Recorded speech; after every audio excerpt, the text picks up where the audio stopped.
Hello students, फिर आपका पाठ 2 असल धन।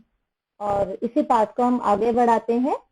जैसे कि पिछले वीडियो में हमने पढ़ा कि अब जो है दारा जो है, जो ईरान के किसी गांव का चरवाहा है, उसे अब राजा ने कौन सी पदवी दे दी?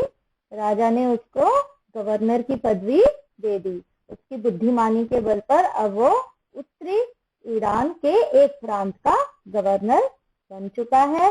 और वहां पर जितनी भी समस्याएं थी, अराजकता फैली हुई थी, उन सबको उसने दूर कर दिया। और अब वहां की समस्याएं सुलझने लगी।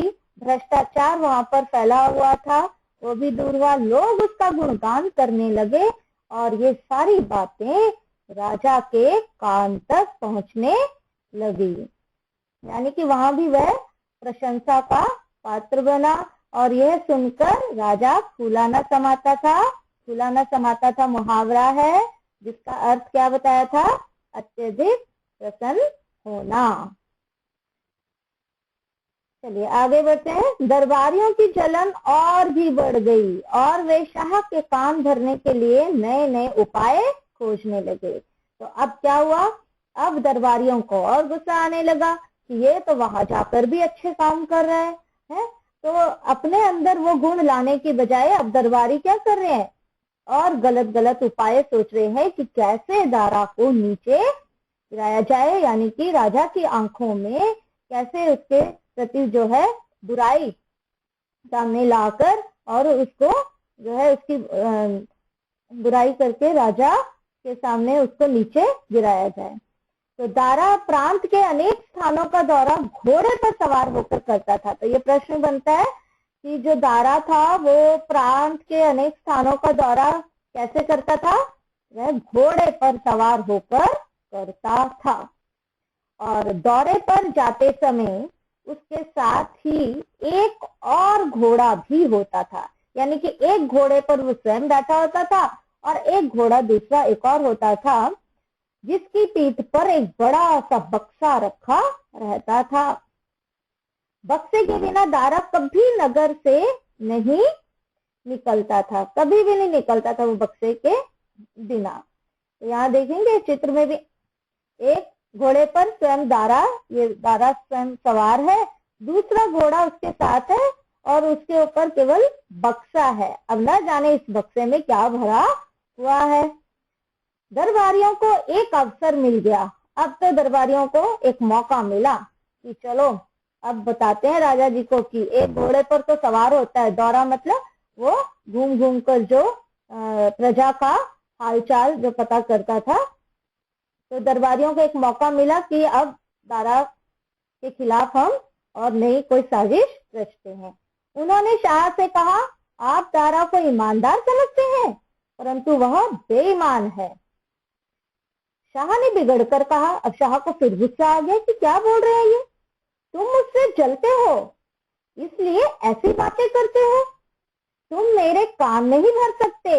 फिर कान भरना आया ना मुहावरा, अर्थात तुम मेरे कान नहीं भर सकते, उसकी चुगली मत करो मेरे साथ, मुझे पता है कि दारा कैसा है। फिर उन्होंने क्या कहा? वे बोले, जो हम कह रहे हैं उसके सबूत भी दे सकते हैं। उन्होंने कहा, क्या आप नहीं जानते कि दारा जहां भी जाता है अपने साथ एक बक्सा ले जाता है? हाँ, मैंने सुना है। ऐसा राजा कहते हैं। हाँ भाई, मैंने तो सुना है कि अपने साथ बक्सा जरूर रखता है दारा। उन्होंने पूछा, हुजूर, आपने कभी सोचा कि उस बक्से में ऐसी क्या वस्तु है? शाह ने विचार में डूबकर कहा, और वह सोच में डूब गए। हाँ, बात तो है, मुझे भी विचार होता है कि आखिर उस बक्से में वह क्या रखता है। दरबारी बोला, उस बक्से में दारा उस धन को रखता है जिसे उसने अपनी बेईमानी से एकत्र किया है। वह प्रजा को लूटता है, वह ईमानदार नहीं, ढोंगी है। तो ये थे दरबारियों के जो उन्होंने जो शिकायतें जो है राजा के साथ लगाई। तो राजा भी सोच विचार में डूबे। हाँ भाई, बक्सा तो रखता है, ऐसा तो मैंने भी सुना है, लेकिन अब उस बक्से में होता क्या ये तो किसी को नहीं पता। तो उन्होंने तो अपनी ओर से जोड़ दिया ना, देखा तो उन्होंने भी नहीं था दरबारियों ने। उन्होंने कहा कि हाँ, वो उस बक्से में प्रजा को लूट रहा है और लूटा हुआ धन वो बक्से में भरता जाता है, वो इसीलिए साथ में बक्सा रखता है। शाह बड़ी उलझन में पड़ गया। बेचारा गहरी सोच में पड़ गया कि क्या करें, अब इसका समझ में नहीं आता कि क्या करें। अगर दारा बेईमान था तो फिर संसार में कोई ईमानदार हो ही नहीं सकता। देखिए किस कदर जो राजा का विश्वास था उसके प्रति था, शाह का विश्वास दारा के प्रति कितना अटूट विश्वास था। वह बहुत दुखी था। उसने दूत को भेजकर दारा से दरबार में हाजिर होने को कहा। अब इतना दरबारी कहने लगे, सबूत भी दे रहे हैं, तो दारा के खिलाफ सबूत दे रहे हैं, तो शाह भी जो है वो उलझन में पड़ गया। अब उन्होंने क्या कहा, दूत को भेजा और शाह को दरबार में हाजिर होने का हुक्म दिया। अब दारा जो है आश्चर्य में पड़ गया। दारा ने सोचा अचानक ऐसा क्या काम आ गया। इस प्रकार अचानक ही दरबार में हाजिर होने का आदेश उसे अजीब सा लगा कि इस तरह से उन्होंने दरबार में हाजिर होने के लिए कहा, तो बहुत अजीब उसको भी लगा दारा को। परंतु वह तुरंत ही राजधानी की ओर चल पड़ा और शाह के सामने आकर झुक गया। उसके साथ उसका वह बक्सा भी था, क्योंकि हुक्म यही दिया गया था ना, और वह बक्सा तो वैसे भी साथ में रखता था।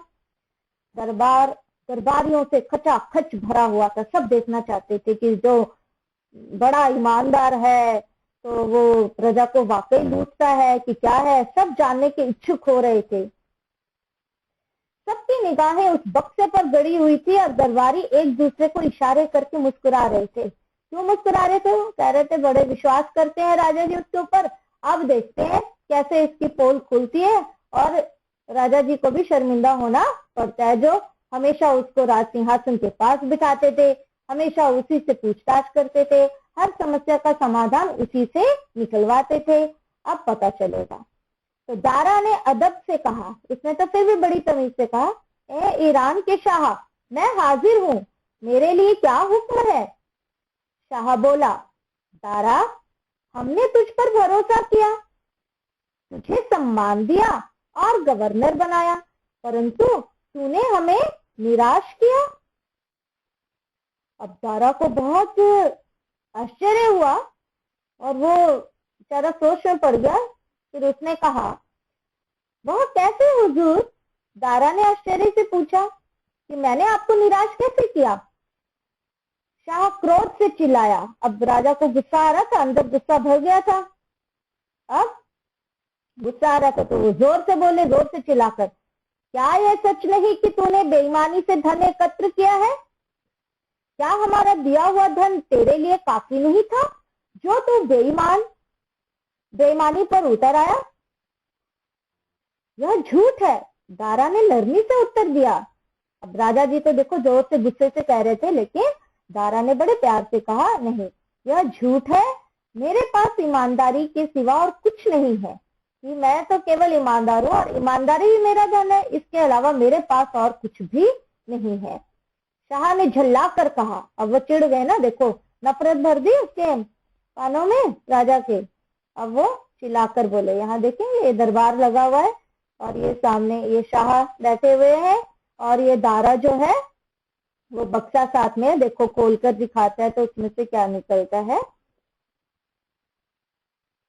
शाह ने झल्ला कर कहा, मतलब चिढ़कर गुस्से से, तेरे इस बक्से में ऐसा क्या है जो तू इसे अपने साथ लिए फिरता है? दारा ने सिर झुकाकर कहा, इस बक्से में मेरा असल धन है। भाई ये बक्सा है, ये तो मेरा असल धन है। अब दरबारियों की आंखों में चमक आ गई। दरबारियों ने सोचा, वाह, जो हम कहना चाह रहे थे वो तो वाकई में सच बात निकली कि अब निकलेगा असल धन इसमें से। राजा ने फिर कहा, खोल इसे। शाह ने हुक्म दिया। जब उसने बक्सा खोला तो सबकी आंखें आश्चर्य से फैल गई। सब आश्चर्यचकित हो गए कि क्या हम कह रहे थे और ये क्या हुआ। उसके अंदर क्या था? बक्से के अंदर भेड़ की ऊन से बना हुआ एक पुराना कोट था, जैसा कि चरवाहे पहना करती है, क्योंकि वो तो चरवाहा ही था, पहले गरीब था। ये क्या है, शाह ने पूछा। दारा ने उत्तर दिया, मैं इसी को पहनकर भेड़ें चराया करता था। मैं इसे इसलिए साथ रखता हूँ कि यह मुझे याद दिलाता रहे कि मैं एक गरीब चरवाहा था और मेरे मन में कभी घमंड पैदा न हो।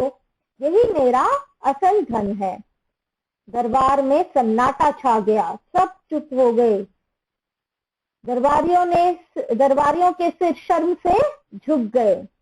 शाह बोला, धन्य है यह देश जिसने दारा जैसे महान इंसान को जन्म दिया। तो लेखक किसके हैं, अबराद मोहसिन व कामरान मोहसिन।